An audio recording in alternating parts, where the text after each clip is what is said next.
রাতের ঘন অন্ধকারে রুমের বাতি শুধু হালকা আলো ছড়াচ্ছে। মিষ্টি আপু সোফায় বসে আছেন আর আমি পাশে দাঁড়িয়ে চাইছিলাম কিছু বলার। ঠিক তখনই হঠাৎ বাইরে কাচের জানালা টলমল করল, যেন হাওয়ার সঙ্গে কেউ খেলা করছে। মিষ্টি আপু চমকে তাকাল, কি হলো? শুনতে পেলি তো? আমি হেসে বললাম, শোনার মতো কিছুই নেই, শুধু রাতটা একটু মজার করতে চাইছিলাম। কিন্তু আমার হৃদয় তখনও দ্রুত ধাক্কা খাচ্ছিল। জানালার পাশে হঠাৎ হালকা শব্দ, কেউ বা কিছু চলে গেছে, একমাত্র আলোয় দেখা যায়নি। মিষ্টি আপু কণ্ঠে মিশ্র ভয় আর উত্তেজনা।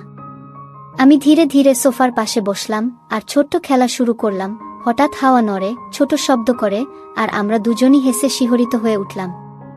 এই কি অন্যায়? মিষ্টি আপু হাসি লুকিয়ে জিজ্ঞেস করল। মাঝরাতে ফোনটা বেজে উঠল। স্ক্রিনে দেখি মিষ্টি আপুর নাম। রিসিভ করতেই তার রাগী স্বরে বলল, এ পিচ্চির বাচ্চা, কি তুই? সারাদিন ফোন বন্ধ কেন? আমি হালকা হাসি দিয়ে বললাম, আমি পিচ্চি না, কলেজে পড়ি। ফোনের চার্জ শেষ হয়ে গিয়েছিল। আজ আমাকে দেখতে আসবি তো? তোকে কতবার বলেছি, সে বলল। আমি মাঝরাস্তায় মূর্তির মতো দাঁড়িয়ে রইলাম। তার রাগ আর আবেগ একসাথে আমাকে কাঁপিয়ে দিচ্ছিল। আজ সে যে একান্তে মজা করতে চায় তা বুঝতে পারছি। রাত একটা। মিষ্টি আপুর পরিবারের সবাই ঘুমিয়ে পড়েছে।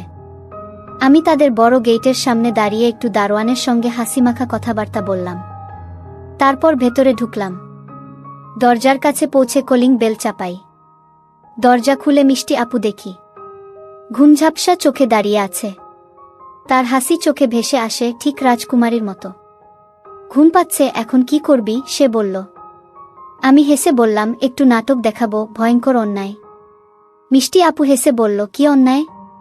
আমি ধীরে ধীরে তার কাছে গিয়ে বললাম, তোমার সঙ্গে কিছু চমক দেখাতে চাই। মিষ্টি আপুর চোখে আগের রাগ মিশে আছে আর হাসিও লুকিয়ে নেই। আমরা দুজনেই হেসে উঠলাম। সোফায় বসে কিছু সময় গল্প করলাম, পুরনো স্মৃতি স্মরণ করলাম। রাতের বেলা ঘরের বাতি অল্প আলো ছড়াচ্ছে। মিষ্টি আপু সোফায় বসে হাসছে আর আমি তার সামনে দাঁড়িয়ে কিছু বলতে চাইছিলাম। হঠাৎ বাইরে হালকা শব্দ হলো, দরজার কাচের দরজার পাশে যেন কেউ হঠাৎ ছুঁড়ে দিয়ে গেছে। আমরা দুজনই একসঙ্গে চমকে উঠলাম। কি হলো? মিষ্টি আপু কণ্ঠে এক মিশ্র ভয় ও উত্তেজনা। শুনতে পেলি তো? আমি হেসে বললাম, কিন্তু ভেতরে আমার হৃদয় কপালে উঠে এসেছে। হঠাৎ জানালার পাশ দিয়ে ঠান্ডা বাতাস ঢুকল, জানালার পর্দা হালকা নড়ে উঠল। মিষ্টি আপু চমকে ভীষণ রকম হাসতে লাগল, কি রোমাঞ্চ! আজ রাতটা বেশ অদ্ভুত হয়ে গেল। আমি ধীরে ধীরে তার পাশে বসে বললাম, এই রাতটা শুধু তোমার জন্য সাজিয়েছি, কিছু চমক দেখাতে। মিষ্টি আপুর চোখে আগের রাগ আর হাসি দুটোই একসাথে। আমি সোফার পাশে বসে তার হাতে হালকা ধরা দিলাম আর এক মজার খেলা শুরু করলাম, যেখানে আমরা দুইজনই হেসে হঠাৎ ভয়ঙ্কর চমক দিয়ে একে অপরকে ডাস্টার দিয়ে হালকা টান দিয়ে খেলছি। এইটা কি অন্যায়? মিষ্টি আপু জিজ্ঞেস করল, কিন্তু চোখে পুরো খেলার আনন্দ। ভয়ঙ্কর অন্যায়, কিন্তু শুধু হাসির জন্য, আমি বললাম। রুমের ছোট ছোট মুহূর্তগুলো, হঠাৎ আলো নড়া, হালকা শব্দ আর মিষ্টি আপুর প্রতিক্রিয়া, সব মিলিয়ে রাতের রোমাঞ্চ আরও বাড়াল। একসঙ্গে হেসে খেলতে খেলতে আমরা বুঝতে পারলাম, ভয়ঙ্কর অন্যায় মানে আসলে রোমাঞ্চ, হালকা ভয় আর আনন্দের মিশ্রণ। রাতের সেই সময়টি, ঘরের অন্ধকার, হঠাৎ শিহরণ এবং হাসি, সব মিলিয়ে এক অনন্য রোমাঞ্চের মুহূর্ত হয়ে দাঁড়াল। রাতের ঘন অন্ধকারে রুমের বাতি শুধু হালকা আলো ছড়াচ্ছে। মিষ্টি আপু সোফায় বসে আছেন আর আমি পাশে দাঁড়িয়ে চাইছিলাম কিছু বলার। ঠিক তখনই হঠাৎ বাইরে কাচের জানালা টলমল করল, যেন হাওয়ার সঙ্গে কেউ খেলা করছে। মিষ্টি আপু চমকে তাকাল, কি হলো? শুনতে পেলি তো? আমি হেসে বললাম, শোনার মতো কিছুই নেই, শুধু রাতটা একটু মজার করতে চাইছিলাম। কিন্তু আমার হৃদয় তখনও দ্রুত ধাক্কা খাচ্ছিল। জানালার পাশে হঠাৎ হালকা শব্দ, কেউ বা কিছু চলে গেছে, একমাত্র আলোয় দেখা যায়নি। মিষ্টি আপু কণ্ঠে মিশ্র ভয় আর উত্তেজনা। আমি ধীরে ধীরে সোফার পাশে বসলাম আর ছোট্ট খেলা শুরু করলাম। হঠাৎ হাওয়া নড়ে, ছোট শব্দ করে, আর আমরা দুজনই হেসে শিহরিত হয়ে উঠলাম। এই কি অন্যায়? মিষ্টি আপু হাসি লুকিয়ে জিজ্ঞেস করল। হঠাৎ বাইরে দরজার নিচে লেগে ধাতব শব্দ। আমরা দুজনই চমকে উঠলাম। মিষ্টি আপু চোখ বড় করে আমার দিকে তাকালো, আর আমি জানলাম, রাতের এই মুহূর্ত আমাদের জন্য এক এক্সক্লুসিভ অ্যাডভেঞ্চার হয়ে দাঁড়িয়েছে। আমি ধীরে ধীরে রুমের মধ্যে ঘুরে ঘরে আলো ফ্লিক করাতে লাগলাম, যেন হালকা ছায়াছল সৃষ্টি হয়। মিষ্টি আপুর প্রতিক্রিয়া দেখা দারুণ, হাসি, ভয় এবং উত্তেজনা একসাথে। হঠাৎ সে আমার দিকে তাকাল, আজ রাতটা বেশ অদ্ভুত হয়ে গেল। হ্যাঁ, আমি হেসে বললাম, কিন্তু এই অদ্ভুততা আমাদের জন্য এক ধরনের মজার স্মৃতি গু। রাত এগোতে থাকল, আমরা দুজনই হালকা রোমাঞ্চের মধ্যে। হঠাৎ হাওয়ার শব্দ, বাতাসে নড়াচড়া, আর আমাদের খেলার ছোট্ট প্রতিক্রিয়া। প্রতিটি মুহূর্ত যেন এক ধরনের শিহরণ আর উত্তেজনার মিশ্রণ। শেষে আমরা সোফায় বসে একসাথে হাসতে হাসতে দেখলাম, রাতের সব ভয়, সব অদ্ভুত শব্দ আর ছোট ছোট চমক, সবই আমাদের বন্ধুত্ব ও রোমাঞ্চের সম্পর্ক আরও গভীর করেছে। রাত 1টার দিকে মিষ্টি আপুর হাসি এখনো মুখে, আর আমার হৃদয় শান্ত। আজকের ভয়ঙ্কর অন্যায় মানে বাস্তব কোনো অন্যায় নয়, শুধু রোমাঞ্চ, খেলা, ভয় আর আনন্দের মিশ্রণ। রাতের অন্ধকার রুমে আমরা দুজনই সোফায় বসে আছি। বাতির হালকা আলোয় ঘরের কোণগুলো ঝাপসা, আর জানালা দিয়ে হালকা বাতাস ঢুকছে। হঠাৎ বাইরে কিছু শব্দ হলো, কোথাও কোনো পাতার ছোঁয়া, আরেক পাশে হালকা ধাতব ঝনঝনানি। মিষ্টি আপু চমকে তাকালো, কি হলো? আমি হেসে বললাম, কেউ নেই, শুধু রাতটা একটু রোমাঞ্চপূর্ণ করার জন্য এই শব্দগুলো এসেছে গি। কিন্তু আমার হৃদয় তখনও দ্রুত ধকধক করছে। আমরা দুজনই জানালার পাশে এগিয়ে গেলাম। হঠাৎ হাওয়ার সঙ্গে ছোট্ট ছায়া নড়ল। মিষ্টি আপু চোখ বড় করে তাকাল, আর আমি হাসি আটকাতে পারলাম না। আজ রাতে যেন এক এক্সক্লুসিভ অ্যাডভেঞ্চারে এসেছি, আমি বললাম। মিষ্টি আপু ধীরে ধীরে আমার দিকে হেসে তাকালো। হঠাৎ আমি তার দিকে ছোট্ট ধাক দিয়ে বললাম, ভয়ঙ্কর চমক দেখাবে কি তুমি? সে চমকে চোখে অবাক ভাব, তারপর হেসে উত্তর দিল, কি চমক? আমি রুমের মধ্যে হালকা দৌড়ালাম, সোফার চারপাশে আলো ফ্লিক করালাম, যেন ছোট্ট ছায়ার খেলা হয়। মিষ্টি আপুর চোখে ভয় আর উত্তেজনা একসাথে। হঠাৎ বাইরে দরজার কাছে আবার ধাতব শব্দ। আমরা দুজনই একসাথে চমকে উঠলাম। মিষ্টি আপু হেসে বলল, আজ রাতটা সত্যিই অদ্ভুত হয়ে গেছে। আমি ধীরে ধীরে বললাম, হ্যাঁ, কিন্তু এই অদ্ভুততা আমাদের জন্য এক মজার স্মৃতি হবে। রাত এগোতে থাকল, আমরা দুজনই হালকা রোমাঞ্চের মধ্যে। হঠাৎ হাওয়ার শব্দ, বাতাসে নড়াচড়া, আর আমাদের খেলার ছোট্ট প্রতিক্রিয়া। প্রতিটি মুহূর্ত যেন এক ধরনের শিহরণ আর উত্তেজনার মিশ্রণ। শেষে আমরা সোফায় বসে একসাথে হাসতে হাসতে দেখলাম, রাতের সব ভয়, সব অদ্ভুত শব্দ আর ছোট ছোট চমক, সবই আমাদের বন্ধুত্ব ও রোমাঞ্চের সম্পর্ক আরও গভীর করেছে। রাত 1টার দিকে মিষ্টি আপুর হাসি এখনো মুখে, আর আমার হৃদয় শান্ত। আজকের ভয়ঙ্কর অন্যায় মানে বাস্তব কোনো অন্যায় নয়, শুধু রোমাঞ্চ, খেলা, ভয় আর আনন্দের মিশ্রণ। রাতের অন্ধকার রুমে আমরা দুজনই সোফায় বসে আছি। বাতির হালকা আলোয় ঘরের কোণগুলো ঝাপসা, আর জানালা দিয়ে হালকা বাতাস ঢুকছে। হঠাৎ বাইরে কিছু শব্দ হলো, কোথাও কোনো পাতার ছোঁয়া, আরেক পাশে হালকা ধাতব ঝনঝনানি। মিষ্টি আপু চমকে তাকালো, কি হলো? আমি হেসে বললাম, কেউ নেই, শুধু রাতটা একটু রোমাঞ্চপূর্ণ করার জন্য এই শব্দগুলো এসেছে গি। কিন্তু আমার হৃদয় তখনও দ্রুত ধকধক করছে। আমরা দুজনই জানালার পাশে এগিয়ে গেলাম। হঠাৎ হাওয়ার সঙ্গে ছোট্ট ছায়া নড়ল। মিষ্টি আপু চোখ বড় করে তাকাল, আর আমি হাসি আটকাতে পারলাম না। আজ রাতে যেন এক এক্সক্লুসিভ অ্যাডভেঞ্চারে এসেছি, আমি বললাম। মিষ্টি আপু ধীরে ধীরে আমার দিকে হেসে তাকালো। হঠাৎ আমি তার দিকে ছোট্ট ধাক দিয়ে বললাম, ভয়ঙ্কর চমক দেখাবে কি তুমি? সে চমকে চোখে অবাক ভাব, তারপর হেসে উত্তর দিল, কি চমক? আমি রুমের মধ্যে হালকা দৌড়ালাম, সোফার চারপাশে আলো ফ্লিক করালাম, যেন ছোট্ট ছায়ার খেলা হয়। মিষ্টি আপুর চোখে ভয় আর উত্তেজনা একসাথে। হঠাৎ বাইরে দরজার কাছে আবার ধাতব শব্দ।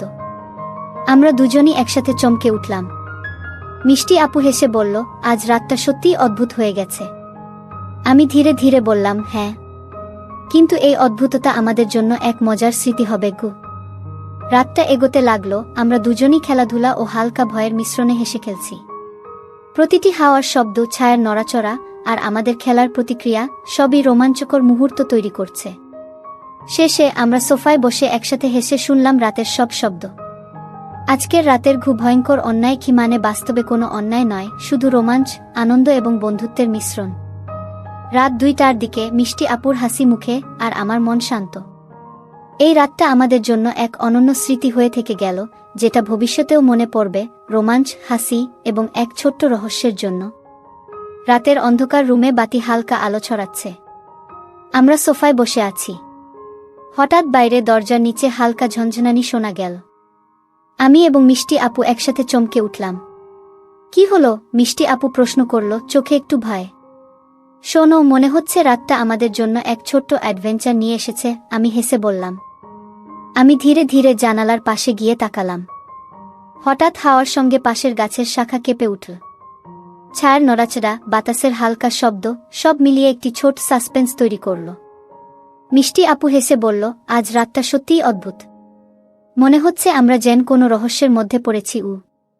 আমি হেসে বললাম, হ্যাঁ, আর এই রহস্যের মূল চরিত্র তুমি। হঠাৎ সোফার পেছনের দিকে হালকা ধাতব শব্দ হল। আমরা দুজনই একসাথে তাকালাম। মিষ্টি আপু একটু চমকে বলল, ওহ, এখন কি করব? ভয় নেই, আমি আছি, আমি বললাম। তারপর রুমের মধ্যে ছোট ছোট হালকা খেলা শুরু করলাম, ছায়া নড়াচড়া, হালকা ধাক্কা এবং হেসে ওঠা। প্রতিটি মুহূর্তে রোমাঞ্চ ও শিহরণ আছে। হঠাৎ জানালার কাছে ছায়ার অদ্ভুত নড়াচড়া, দরজার কাছে হালকা শব্দ, সবই আমাদের মনে উত্তেজনা এবং আনন্দের মিশ্রণ তৈরি করছে। রাত এগোতে লাগল। আমরা দুজনেই হেসে খেলতে খেলতে বুঝতে পারলাম, রাতের এই ভয়ঙ্কর চমক আসলে আমাদের সম্পর্ককে আরও গভীর করেছে। রোমাঞ্চের সঙ্গে আমাদের বন্ধুত্বও শক্ত হয়েছে। শেষে আমরা সোফায় বসে একে অপরের দিকে তাকালাম। রাতের সব ভয়, ছোট ছোট চমক আর হাসি সবই এই রাতকে এক স্মরণীয় রোমাঞ্চের রাত বানিয়েছে। রাতের অন্ধকার রুমে হালকা বাতি ঝলমল করছে। আমরা সোফায় বসে গল্প করতে করতে হেসে খেলছি। হঠাৎ বাইরে দরজার নিচে ধাতব শব্দ হলো, কেউ বা কিছু আস্তে আস্তে চলেছে। আমরা একসাথে চমকে উঠলাম।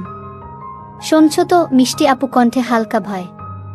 হ্যাঁ, মনে হচ্ছে রাতটা আমাদের জন্য এক ছোট্ট রহস্য নিয়ে এসেছে, আমি বললাম। আমি ধীরে ধীরে জানালার পাশে গিয়ে তাকালাম। হঠাৎ হাওয়ার সঙ্গে পাশের গাছের শাখা নড়ে উঠল। ছায়ার নড়াচড়া, হালকা শব্দ সব মিলিয়ে রোমাঞ্চকর মুহূর্ত তৈরি হল। মিষ্টি আপু একটু ভয় ভরা হাসি দিয়ে বলল, আজ রাতটা সত্যিই অদ্ভুত। মনে হচ্ছে আমরা যেন কোনো গল্পের মধ্যে ঢুকে গেছি। আমি হেসে বললাম, হ্যাঁ, আর এই গল্পের মূল চরিত্র তুমি। হঠাৎ সোফার পেছনের দিকে হালকা শব্দ হল। আমরা দুজনই তাকালাম।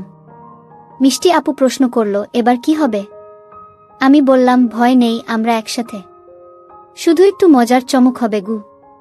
আমি রুমের মধ্যে ছোট ছোট হালকা খেলা শুরু করলাম, ছায়ার নড়াচড়া, হালকা ধাক্কা আর হেসে ওঠা। প্রতিটি মুহূর্তে ভয়, রোমাঞ্চ এবং হাসি মিশে এক অনন্য অনুভূতি তৈরি করল। ঠিক তখন জানালার পাশে হঠাৎ একটি ছোট আলো ঝলসে উঠল, কোথা থেকে আসে বুঝতে পারলাম না। মিষ্টি আপু চমকে বলল, ওহ, দেখছ কি সেটা? আমি ধীরে ধীরে তাকালাম, শুধু রাতের খেলা। তবে এই খেলার মধ্যে কিছু চমক আছে, আর সেই চমক তোমার জন্য। রাত এগোতে লাগল, আমাদের দুজনের চোখে হাসি আর উত্তেজনা মিশে এক রোমাঞ্চকর আবহ তৈরি করল। হঠাৎ ছোট ছোট শব্দ, ছায়া নড়াচড়া, হাওয়ার হালকা ঢেউ সবই আমাদের মধ্যে রোমাঞ্চের অনুভূতি আরও গভীর করল। শেষে আমরা সোফায় বসে একে অপরের দিকে তাকালাম।